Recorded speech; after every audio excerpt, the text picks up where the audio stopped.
Welcome students, welcome to chase your dream. আজকে আমরা সুবীর দাসের বই থেকে ট্রেন সংক্রান্ত সময় এবং দূরত্বের আজকে থার্ড ভিডিও, এবং এই ভিডিওতে আজকে আমরা 12 থেকে 17 এই 6টি অঙ্ক তোমাদের পড়ে দেখাবো। 12 নম্বর অঙ্ক। 12 নম্বর অঙ্কে বলেছে একটি ট্রেন 40 কিলোমিটার পার ঘন্টা গতিবেগে গতিশীল। এক ভদ্রলোক 25 কিলোমিটার পার ঘন্টা গতিবেগে ট্রেনটির একই অভিমুখে গতিশীল। যদি ট্রেনটি লোকটিকে 48 সেকেন্ডে অতিক্রম করে তবে ট্রেনটির দৈর্ঘ্য কত মিটার? দেখো, আমাদের মেইন যে ফান্ডা, এটা আমি আগেও বলেছি যে S equal to D by T, এটা আমাদেরকে মাথায় রাখতে হবে।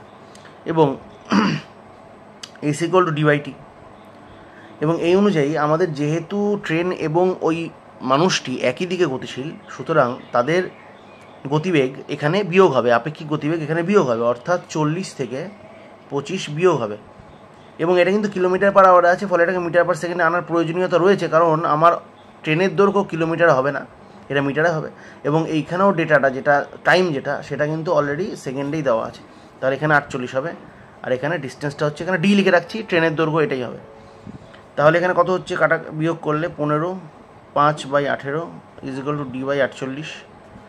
সুতরাং ডি ইজ ইকাল টু হচ্ছে এই 48, ডি ইজ ইকাল টু 48টা উপরে যাবে, মানে 48 গুণ 15 গুণ 5/18। তাহলে 3 দিয়ে কাটি, 3 দিয়ে কাটলে 3 5 15, 3 6 18, 6 দিয়ে কাটলে 6 8 48, 5 5 25, 8 25 হচ্ছে 200, অর্থাৎ ট্রেনের দৈর্ঘ্য কিন্তু 200 মিটার। ওকে, তাহলে খুব সহজেই কিন্তু আমরা করে ফেলতে পারছি। এবং এইটা অনেক দ্রুত, খুব বেশি হলে 30 সেকেন্ড সময় লাগবে, যদি ভালো প্র্যাকটিস থাকে 30 সেকেন্ডের মধ্যে কিন্তু তোমরা এই অঙ্কটা করে ফেলতে পারবে এইভাবে। ঠিক আছে, বেসিক সমস্ত অঙ্ক বেসিক টেকনিকেই হয়ে যাবে, শুধু ক্যালকুলেশনটা তাড়াতাড়ি করতে হবে। এবং এমন কিছু কঠিন ক্যালকুলেশন কিন্তু এগুলো নয়। ঠিক আছে, আমরা পরের অঙ্কে যাচ্ছি, অর্থাৎ নেক্সট অঙ্ক, অর্থাৎ 13 নম্বর অঙ্ক। 40 কিলোমিটার পার ঘন্টা এবং 22 কিলোমিটার পার ঘন্টা বেগে একই দিকে গতিশীল দুটি ট্রেন পরস্পরকে 1 মিনিট অতিক্রম করে। প্রথম ট্রেনটির দৈর্ঘ্য 125 মিটার হলে দ্বিতীয় ট্রেনটির দৈর্ঘ্য কত মিটার? একই রকম অঙ্ক, কিন্তু এখানে দুটো ট্রেন। আগের অঙ্কে একটা ট্রেন একটা মানুষ ছিল, এখানে দুটোই ট্রেন।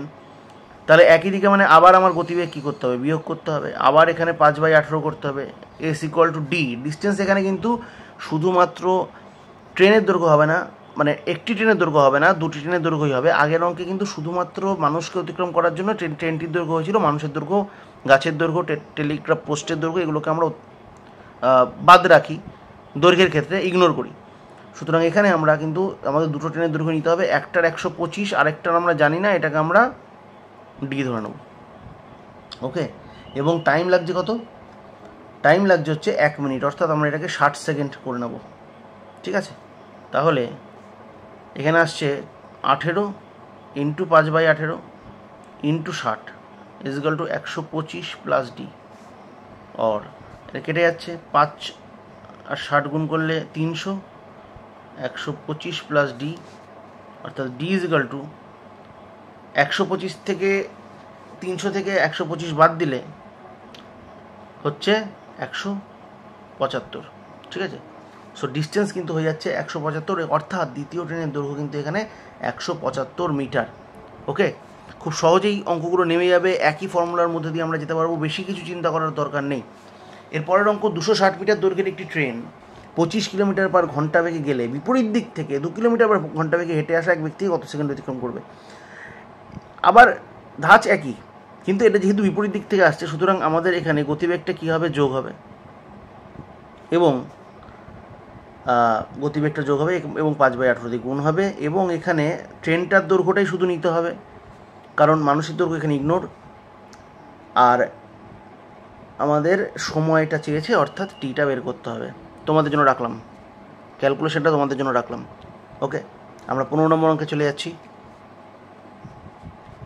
100 মিটার দৈর্ঘ্যের একটি ট্রেন সামনের দিক থেকে 5 কিলোমিটার পার ঘন্টা বেগে এগিয়ে আসা এক ব্যক্তিকে 7.2 সেকেন্ডে অতিক্রম করে, ট্রেনটির গতিবেগ কত? আবার একই ধরনের অঙ্ক, 15 আমিও আবার তোমাদের জন্য রাখলাম 15 নম্বর অঙ্কটা। ওকে, আমরা 16 নম্বর অঙ্কে যাচ্ছি। দুটো 14 এবং 15 দুটোই তোমরা কমেন্ট বক্সে অ্যান্সার পোস্ট করো অবশ্যই, এবং সমস্যা হলে জানাও, আমাদের ইমেল আইডি ডেসক্রিপশানে দেওয়া রয়েছে। 16 নম্বর অঙ্কে চলে যাচ্ছি। একটি ট্রেন 45 কিলোমিটার পার ঘন্টা বেগে চলছে, বিপরীত দিক থেকে আসা 5 কিলোমিটার পার ঘন্টা বেগে এগিয়ে আসা এক ব্যক্তিকে ট্রেনটি 18 সেকেন্ডে অতিক্রম করে। আবার একই ধরনের ধাঁচটা একই। যাই হোক, আমি আবার এই অঙ্কটার ক্ষেত্রে একটু আবার বলে দেওয়ার চেষ্টা করছি। 16 নম্বর অঙ্ক। 45 কিলোমিটার পার ঘন্টা বেগে চলছে একটি ট্রেন, বিপরীত দিক থেকে 5 কিলোমিটার পার ঘন্টা বেগে একজন ব্যক্তি এগিয়ে আসছে। তাহলে বিপরীত দিক মানে আমার কী হবে, এখানে যোগ হবে এবং এর সঙ্গে 5/18 গুণ হবে। এবং এখানে বলছে ট্রেনটি 18 সেকেন্ড অতিক্রম করে। ট্রেনটির দৈর্ঘ্য কত? Very simple. আগেরটার সঙ্গে একটা পার্থক্য, আগেরটায় টাইম চেয়েছিল, ট্রেনের দৈর্ঘ্য ছিল, এটা টাইম দিয়ে দিয়েছে, ট্রেনের দৈর্ঘ্য বের করতে হবে। সুতরাং খুব সহজেই কিন্তু করা যাবে। আমি বারবার একই কথা বলছি, রিপিট করছি যার জন্য। 17 নম্বর অঙ্ক। 150 মিটার দীর্ঘ একটি ট্রেন বিপরীত দিক থেকে এগিয়ে আসা 100 মিটার দীর্ঘ একটি ট্রেনকে 10 সেকেন্ড অতিক্রম করে। যদি প্রথম ট্রেনের গতিবেগ 30 কিলোমিটার পার ঘন্টা হয়, দ্বিতীয় ট্রেনের গতিবেগ কত? ব্যাপারটা একই ধরনের।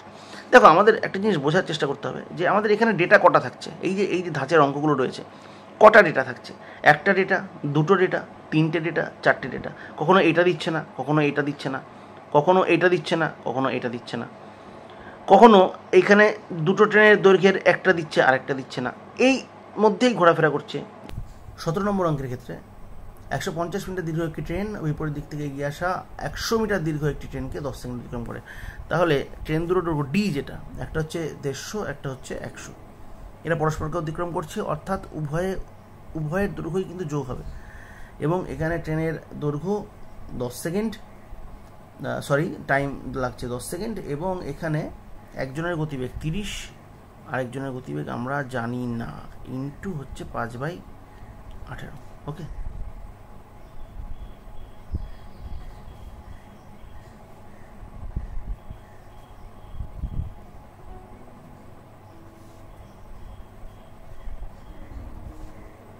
তাহলে 30 প্লাস x ইকুয়াল টু 90, সুতরাং x ইকুয়াল টু 90 বিয়োগ 30 অর্থাৎ 60, অর্থাৎ x ইকুয়াল টু হচ্ছে 60। মানে অপর যে ট্রেনটির গতিবেগ, তার গতিবেগ কিন্তু 60 কিলোমিটার প্রতি ঘন্টা। তাহলে আজকের জন্য ভিডিও এই পর্যন্তই। জানিও কমেন্ট বক্সে ভিডিও ইনফরমেটিভ লাগলো কিনা, অঙ্কগুলোকে সহজ মনে হচ্ছে কিনা, এবং যদি কোনো অঙ্কে সমস্যা হয় chaseyourdream2024@gmail.com অবশ্যই মেল করতে ভুলো না। টিল দেন, গুড বাই, ভালো থেকো, অঙ্কের সাথে থেকো।